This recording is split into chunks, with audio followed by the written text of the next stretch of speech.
Halo teman-teman trader investor, selamat datang di channel Cuan Saham di Asia Teknikal dan Teknologi Harian. Seperti biasa, hari ini hari Selasa, 10 Oktober 2023. Nanti kita akan mengenai IHSG dan juga beberapa saham pilihan yang menarik-menarik. Sebelumnya, buat teman-teman mau kasih tips, support maupun donasi untuk cuan-cuan saham, bisa cari 3 link sosial base deskripsi, dan teman bisa kasih tip, support maupun donasi untuk cuan-cuan saham dan juga pesan pribadi untuk saya. Terus buat teman-teman ada pertanyaan atau saran, silahkan sampaikan aja, bisa via Instagram maupun komen YouTube, dan insya Allah setiap pertanyaan teman-teman pastikan saya jawab pada waktu. Jangan lupa support terus channel cuan saham dengan cara like, subscribe, pernah support mantan itu gratis, tinggal klik aja. Tapi sangat berarti buat konten kreator bisa ini. Jangan lupa juga notifikasinya, karena konten setiap hari dari cuan saham, Senin sampai Jumat harian, Sabtu dan Minggu, konten spesial. Oke, kita langsung masuk transaksi seperti biasa. Hari ini transaksinya cukup sepi ya, 8,8 triliun dengan pergerakan asing belum kelihatan. Jadi sedikit mau saya info ya. Ini saya bikin konten jam 4 sore, 4 lebih 15 tepatnya. Itu kayak zaman dulu lah sebelum broker summary ditutup. Jadi zaman dulu CCS itu kan kalau bikin konten biasanya jam 6 itu udah tayang ya. Karena begitu market tutup, broker summary-nya sudah ada, sudah ada, terus habis itu langsung saya bikin konten dan saya upload. Jadi sekitar jam 6 udah ada. Tapi semenjak broker summary itu tutup, saya baru bisa bikin konten itu jam ya sekitar setengah 7 lah. Jadi jam 6 itu broker summary keluar, jam setengah 7 saya bikin konten. Cuman berhubung akhir-akhir ini saya baru agak sibuk ya jujur. Kalau sore malam itu saya sering ada urusan dan harus keluar, dan menyebabkan beberapa kali konten tidak up ya CCS. Jadi saya mikir-mikir, wah kalau kayak gini terus nanti bisa bolong terus kontennya. Dan saya pun jujur juga tidak enak sama teman-teman subscriber setia CCS yang mungkin menunggu tapi kok nggak muncul-muncul kontennya. Jadi setelah saya pikir-pikir, ya lebih baik mengorbankan BDM-nya lah, alias ini saya bikin konten jam 4. Nanti kita bahas price action aja sama ya mungkin badarmologinya atau broker summary-nya yang data kemarin seperti itu, daripada nanti saya nggak sempat bikin konten lagi malam-malam seperti itu. Jadi ya itu pengumumannya. Saya nanti kita bahas price action, tapi untuk pandermologi mungkin nanti saya atur next ya. Semoga kalau misalkan saya ada kosong bisa bikin konten di waktu normal sekitar setengah 7, broker summary udah keluar, nanti jam 7 udah tayang, bisa dimanfaatkan oleh teman-teman semua. Tapi untuk sementara saya mikirnya daripada kontennya kosong, ini saya bikin tanpa pandermologi dulu, nanti kita bahas beberapa macam saham. Oke, berhubung transaksi dan pergerakan asing belum kelihatan ya, kita langsung masuk ke price action IHSG, di mana hari ini IHSG naik 0,45%, candlenya tidak solid dan volumenya terlihat kecil tapi ya tadi 8,8 triliun. Terakhir IHSG kita koreksi dari ketika dia jebol 6.900 lah. Di sini dia same high, lalu ketika breakdown dia lower low dan kena area support horizontal ditambah juga dengan downtrend line, dia swing low. Dan hari ini dia berhasil swing high, reject pas kena downtrend line dan terlihat sangat kuat reject dari atas seperti itu. Nah, ini belum ada konfirmasi sama sekali sebenarnya, dan kalau kita perhatikan artinya IHSG ini masih respect downtrend line ya, karena ketika menyentuh dia koreksi. Ada potensi sellernya belum kelar dan masih ada arah koreksi terlebih dahulu, yang mana itu akan terjadi besok seperti itu. Nah, target koreksinya ya masih sama di area support, itu sekitar 6860 sampai 6830. Bisa perhatikan di sana.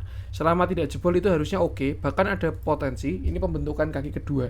Jadi setelah dia koreksi, lalu dia rebound, nah itu bikin same low, higher high seperti itu. Tapi kalau misalkan besok dia koreksi, menyentuh support dan jebol, ya artinya downtrendnya masih menang seperti itu. Nah, simpelnya untuk sekarang perhatikan 6860 sampai 6830 aja sebagai patokan IHSG untuk saat ini. Selama area tersebut tidak ditembus, masih ada potensi untuk rebound menguat ke atas. Tapi kalau misalkan jebol, maka arahnya kurang enak. Untuk tren bigger view, jujur ya, IHSG ini agak kurang oke untuk big reviewnya. Kenapa? Karena market ini cenderung sideways teman-teman. Jadi ya nggak kemana-mana, tektok naik turun dan lain sebagainya. Kalau kita bandingkan dengan tren-tren ke belakang ya, kita kan udah sideways sejak tahun 2022 kemarin. Jadi ya most likely marketnya di situ-situ aja.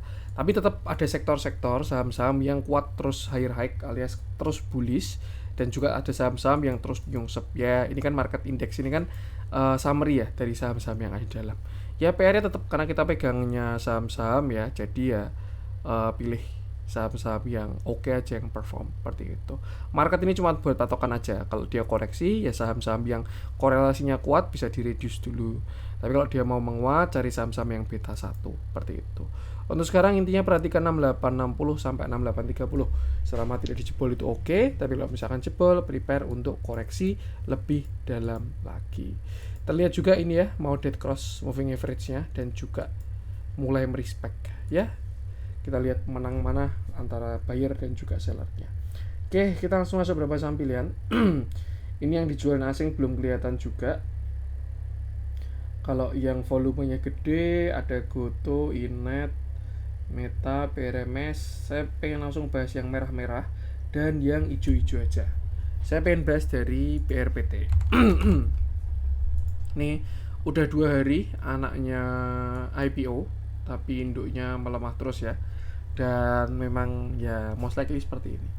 Oke, PRPT koreksi, dia turun 8,14% dengan candle yang solid dan volume yang masih besar. Ini yang perlu dimention ya, most likely ini bakal kurang bagus transaksinya nanti. Nah, terakhir BRPT dia bottom di area 700, naik sampai 1500. Area tersebut adalah resistnya, itu dekat high-nya pada tahun 2019 ya, all time high, dan terlihat reject terkoreksi seperti itu. Nah, untuk sekarang belum kelihatan bottom dari PRPT ini ya, dan saya rasa koreksi lebih dalam pun juga masih bisa. Tapi kalau kita perhatikan, ini PRPT sudah mulai mendekati area-area support, di mana support pertamanya di 1140, support keduanya di 1045, baru setelah itu di area 950 sampai 835. Intinya untuk sekarang sih lebih masih ke wait and see ya PRPT ini. Karena kalau kita lihat pertama belum ada pijakan, belum ada konsolidasi, dan tekanan sellernya masih kuat. Ya, jadi masih wait and see, tapi kalau punya barang bisa pasang trailing stop dulu seperti itu.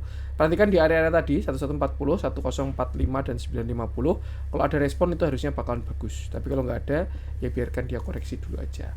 Nah, kalau kita lihat transaksinya, hari ini sih harusnya belum muncul ya untuk yang hari ini. Tapi kita lihat transaksi kemarin aja, ini masih ada akumulasi yang cukup bagus. Kalau kita lihat market kemarin Senin ya, nih normal akumulasi. Tapi kalau dari jumlah apa ini namanya, jumlah brokernya ini distribusi sih. Dan kalau kita perhatikan ya, buyer side-nya juga tidak terlalu bagus ya. Ada YP, OD, SQ, YB, XC, DR, GR dan seterusnya. Intinya walaupun terlihat akumulasi, cuman saya rasa ini kemarin tetap distribusi seperti itu. Jadi ya artinya price action-nya kurang oke, volumenya kurang oke, transaksinya kurang oke. Jangan ada pisau dulu, biarkan dia koreksi dan mereda terlebih dahulu. Perhatikan dulu di area support tadi dan jangan lupa selalu batasi resiko. Itu untuk PRPT, saya lanjutkan Meta ngeri bener. Tadi kayaknya dia menguat kok udah closingnya kok kayak gitu. Saya pengen bahas ENRG, ini sebagai proxy minyak hari ini ya. Yang lanjut koreksi. Oke, kita bahas ENRG, di mana hari ini energi turun 3,05%. Candlenya cukup solid dan volumenya tidak terlalu besar. Ini banyak katalisnya ya, dan juga ada konflik di Timur Tengah ya. Kita doakan semoga segera damai untuk negara yang sedang berkonflik. Nah, itu memicu harga minyak seperti biasa nih, kayak dulu zaman Rusia dan Ukraine ya. Tuh harga komoditasnya pada meningkat semua. Kenapa kok kayak gitu? Karena ya rantai pasokan itu jadi tidak stabil.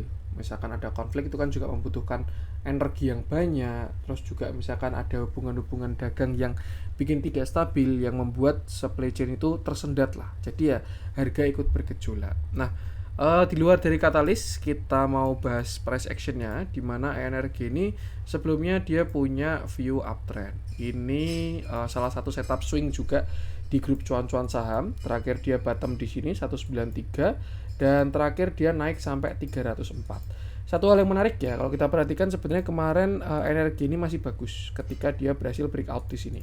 Setelah dia bottom, kena uptrend line, konsolidasi, menyamping dan akhirnya berhasil higher high. Tapi dia kena reject kuat di area 300 nih di sini dan koreksi sampai kemarin di 236. Kita tarik Fibonacci-nya dulu dari atas, ini 404 sampai kemarin bottomnya itu ada di 193. Dan ternyata kemarin dia memang reject dari 0,618 seperti itu. Itu di area 304. reject kuat, lalu reversal menggunakan head and shoulder, shoulder kiri, head, shoulder kanan, dan akhirnya koreksi sampai 236. Nah, untuk view sekarang sebenarnya kalau menurut saya ini cukup menarik ya, dengan syarat ENRG tidak boleh jebol 236. Kenapa? Karena kalau view bagusnya ini dia sedang bikin kaki kedua. Kalau kita lihat bigger view kan dia masih uptrend, dan kalau misalnya kita lihat smaller view pun dia juga ada structure uptrend juga. Maka ini satu setup yang menarik untuk buy on weakness seperti itu. Nah, buy on weakness-nya di mana? Yaitu di sini di area gap ya. Mulai dari 252 sampai area 240. Itu area buy on weakness dari si ENRG. Ekspektasinya setup besok dia bakalan rebound di area tersebut dan kembali melanjutkan uptrend alias higher high seperti itu. Dengan stop loss bisa taruh di bawah 236. Jadi artinya selama dia tidak lower low, arahnya sudah ke atas. Nah, another view, kalau kita tarik dari bottom sampai ke atas, area tersebut adalah Fibonacci 0,5. Toleransi akhir 230. Tapi kalau misalkan satu kali entry dan cut lossnya di bawah 230, saya rasa bakalan gede resikonya. Jadi ya lebih baik kalau mau entry coba sekali di sini, coba 2 kali di sini. Stop lossnya jangan kejauhan, seperti itu. Untuk besok perhatikan dulu area tadi ya, sekitar 250 sampai area 240. Itu support ENRG. Kalau ada respon di situ harusnya bakalan menarik untuk si ENRG ini melihat katalis yang ada, seperti itu. Ini juga dia berpotensi bikin inverted head and shoulder ya, shoulder kiri, head, shoulder kanan, tapi itu masih potensi doang. Kalau untuk konfirmasinya perlu kita tunggu ketika dia breakout 304. Perhatikan area support dan jangan lupa selalu batasi resiko. Kita lihat transaksinya, kemarin cukup konsisten distribusi ya ini, tapi kalau kita bandingkan ke belakang, so far so good, terlihat balance lah antara yang jualan dan juga yang beli. Ya, ikuti price action aja, gunakan area tadi, jangan lupa selalu batasi resiko. Untuk energi, saya lanjutkan. Saya pengen coba cek, malah minyak pada koreksi hari ini ya. Saya pengen masuk ke yang hijau-hijau hari ini, masih didominasi oleh saham-saham IPO. Saya pengen coba bahas si DOIT. Hari ini komoditas yang naik banyak itu ya, soalnya batu bara. Kalau kemarin kan minyak-minyakan kuat, nah sekarang batu bara yang pada kuat. Oke, kita bahas DOIT, di mana hari ini DOIT berhasil naik 7,77%. Candlenya bagus, volumenya juga besar. Tapi teman-teman perlu perhatikan ya, ini DOIT naik terus, sedangkan volumenya turun terus.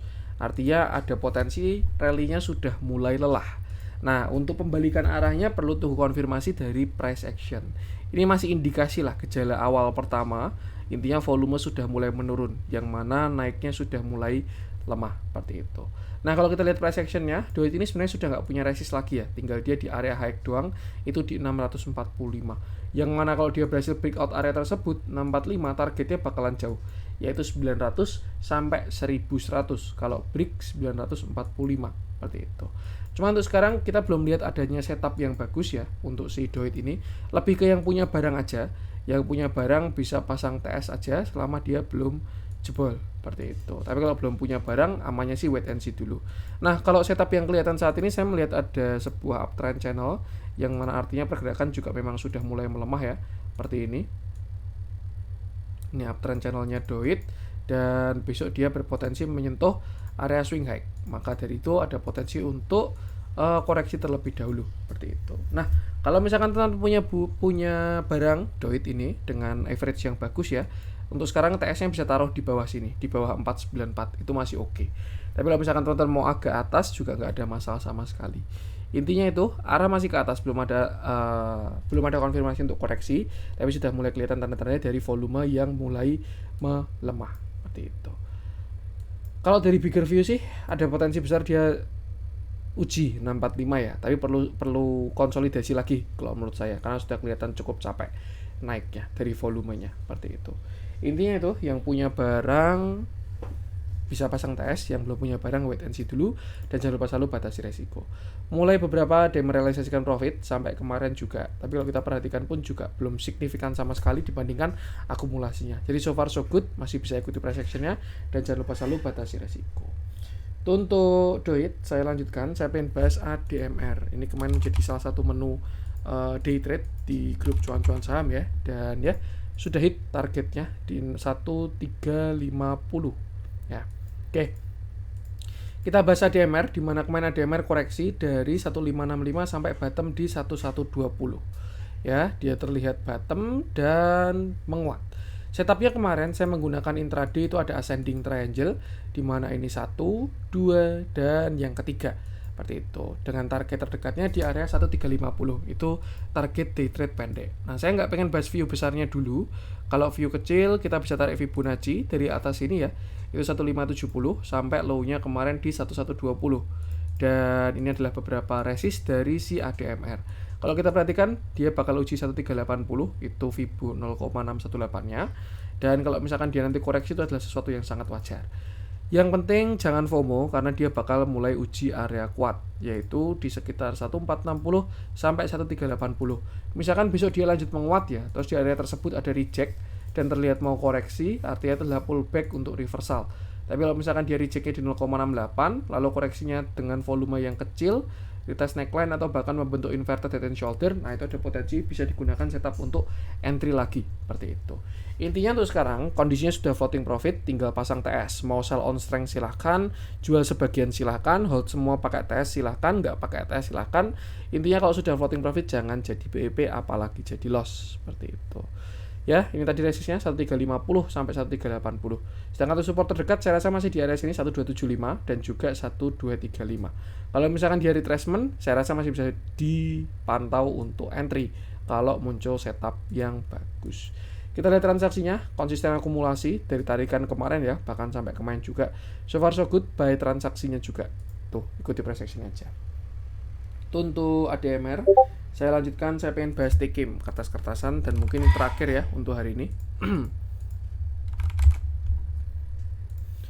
Oke, kita bahas Tekim, di mana hari ini Tekim berhasil naik 6,59%. Candlenya solid, volumenya terlihat oke.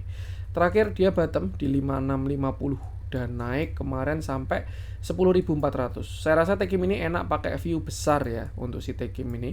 Kenapa? Karena dia juga sudah berhasil breakout structure ya. Di sini dia berhasil keluar dari downtrend line-nya dan itu sangat menarik. Bahkan juga dia berhasil break high. Targetnya sih sebenarnya ketika dia swing low di sini ya, targetnya sini doang 9.000. Tapi karena dia berhasil breakout 9.000, maka itu sangat bagus untuk si Tekim ini. Nah, kita bisa tarik Fibonacci dari atas ke bawah ya untuk mencari target ke atas atau alias yang resistnya si Tekim ini dari 17.250 sampai kemarin bottomnya di 5.600. Nah, dan ini adalah beberapa resist dari si Tekim. Terlihat dia masih uji 98 ya, tapi masih terlihat kuat, belum ada reject yang kuat untuk si Tekim ini. Nah, kalau view kecil sama mirip-mirip kayak ADMR tadi, kita bisa balik aja di sini dari 10.375 sampai low-nya kemarin ada di 8325. Dan ini adalah beberapa resist dari si Tekim.